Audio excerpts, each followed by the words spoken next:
Everyone wants to be successful until it's time to do what successful people do. It is not luck.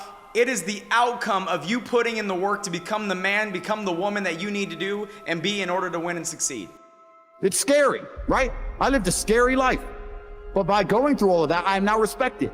You have to learn to face your fear. I'm not saying not be afraid, because that's not brave. If you do something and you're not afraid, you're not brave. You have to be afraid and do it anyway. That's what courage is. So I'm not saying you can be as scared as you want, but you still have to go. Now, the other kind of people, the people who lose, those people will listen to these people who are bound by the restrictions and the rails of normalcy for their entire existence, and they will listen to the criticism, they will listen to the doubt, they will listen to the hate, and eventually they will give in to that, and they will accept their reality to be one of normalcy. Because that's what we're in, ladies and gentlemen. We are in one big game. That's what business is. It's called an infinite game. There's no shot clock, there's no scoreboard. It's you versus you every single day. Because they call it luck, but they're not with you at 5 a.m. in the morning when you're waking up. They call it luck, but they're not with you at 11 o'clock, 12 o'clock at night when you're finishing your appointment. They weren't there for the times where you wanted to give up, you were thinking about quitting, but you were so strong that you decided not to. They weren't there for that, which is why they call it luck.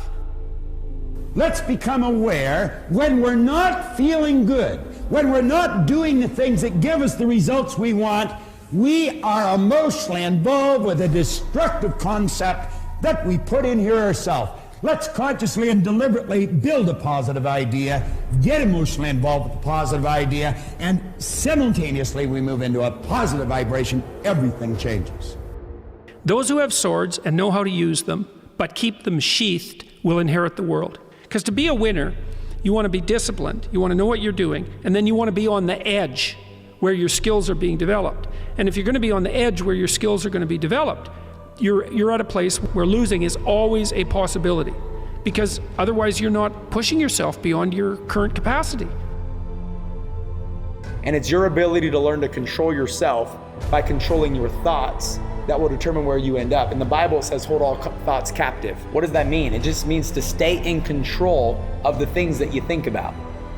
And I'm not saying fake it till you make it, because I just don't believe in lying, but what I do believe in is acting as if. You need to act as if you are winning. You need to act as if you are everything that you want to be. You have to act as if you were already it.